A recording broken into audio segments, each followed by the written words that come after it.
ఇది ఒక చదవదగిన కాకి కథ, కాకి మీద కథ. ఇది తెలుగులో చిన్నారుల కోసం మృదువుగా, హాస్యంతో కూడిన కథగా ఉంటుంది. డ్యాష్ డ్యాష్ డ్యాష్ కాకి కథ. ఒకప్పుడు ఒక గ్రామంలో చిన్నప్పటి నుంచే చాలా తెలివిగా ఉండే ఒక కాకి ఉండేది. అందరూ దాన్ని తెలివైన కాకి అని పిలిచేవారు. ఒక రోజు వేసవి తీవ్రంగా ఉంది. ఎండ కాళ్లకే మంట పెట్టేలా ఉంది. కాకికి చాలా దాహంగా అనిపించింది. అది నీళ్లు వెతుకుతూ ఆ గ్రామం అంతా తిరిగింది. కాని ఎక్కడా నీళ్లు కనిపించలేదు. అలాగా తిరుగుతూ చివరకు ఒక చిన్న గిన్నె, మట్టి కుండ కనిపించింది. దాని లోపల కొద్దిగా మాత్రమే నీళ్లు ఉన్నాయి.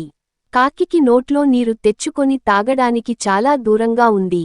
అప్పుడు అది ఓ పాత కథ గుర్తుకు తెచ్చుకుంది. కాకి కుండలో రాళ్లు వేసి నీరు పైకి తెచ్చుకుంది అనే కథ. కాకి వెంటనే దగ్గరలో ఉన్న చిన్న రాళ్లను కుక్కి కుక్కి కుండలో వేసింది. ఒక్కొక్క రాయి పడితే నీరు కొంచెం పైకి వచ్చింది. చివరికి నీరు గట్టిగా పైకి వచ్చి కాకి దాహం తీర్చుకుంది. అక్కడే ఓ చిన్న పాము కూడా నీళ్లు తాగేందుకు వచ్చింది. కాకి మొదట భయపడి వెళ్ళిపోవాలనుకుంది. కానీ తర్వాత ఆ పాము కూడా దాహంతో బాధపడుతోందని అర్థమై మిగిలిన రాళ్లను కూడా వేసి నీటిని మరింత పైకి తెచ్చింది. పాము తాగిన తర్వాత, ధన్యవాదాలు కాకమ్మా, నీ తెలివితేటలతో నాకు కూడా జీవం పోయింది అంటూ వెళ్ళిపోయింది. ఆ రోజు నుండి ఆ గ్రామంలో పిల్లలు కాకిని చూస్తే మన తెలివైన కాకమ్మ అంటూ అరవటం ప్రారంభించారు.